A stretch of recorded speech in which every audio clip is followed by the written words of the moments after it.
परभणीमध्ये मनोज जरांगे यांची जनजागरण आणि शांतता रॅली सुरू झाली आहे। नूतन महाविद्यालयासमोरून रॅलीचं छत्रपती शिवाजी महाराज पुतळ्याकडे मार्गक्रमण सुरू झालंय। क्रेनने भव्यदिव्य हार घालत जरांगेंचं स्वागत करण्यात आलं, तर रस्त्यावर मोठ्या संख्येने मराठा बांधव हे उपस्थित आहेत।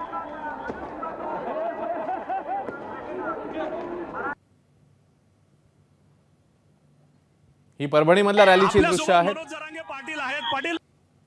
आपल्यासोबत मनोज जरांगे पाटील आहेत। पाटील, परभणी आणि काल हिंगोली, आज परभणी, काय वाटतं एकूण प्रतिसादाबद्दल? ही मराठा समाजाचा आक्रोश, ही उसळलेली गर्दी ही न्यायासाठी आहे। प्रत्येक घरातल्या मराठ्यांच्या माणसाला वाटतं की आपण भोगलं, आता आपल्या लेकराच्या वाट्याला नाही आलं पाहिजे। आपण अन्याय भोगला, आपण त्रास भोगला। ठाकरे म्हणतायत की दोन्ही मनोज जरांगे आणि ओबीसी नेत्यांना बसवा आणि हे विषय मिटवा म्हणून। काय कळतंय त्या ओबीसी नेत्याला छगन भुजबळला? ते स्वतःला कायद्याच्या पदावर बसवलंय, संविधानाच्या पदावर तो बसलाय आणि दंगली घडवतोय, भाषण कुऱ्हाडी क्वायच्याचं तोडायचं करतोय। तिथं सगळे ओबीसीचे नेते आमच्या समोर जमा करतोय। काय सर्वसमावेशक नेता लागून गेला, ते सगळं भंगार क्वालिटीचं सगळ्या दुनियाचं।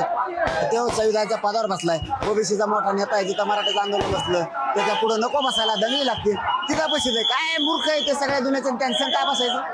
सरकार हा विषय का गांभीर्याने घेत नाही असं वाटतं तुम्हाला? मराठे त्यांना आता बहुत असं वाटत होतं ओबीसी गरजेचे, त्यांना आता लोकसभेला कळालं मराठ्याचा कचका, आता नाही समजून घेतलं। परत जर म्हणले भुजबळच पाहिजे, भुजबळ आणि फडणवीस साहेबाला बी भुजबळच लागतो। अशोक चव्हाण आले होते, संदीपान भुमरे आले होते, तुमच्याशी चर्चा झाली, ते म्हणले हे मुख्यमंत्र्यांपर्यंत हा विषय मांडू।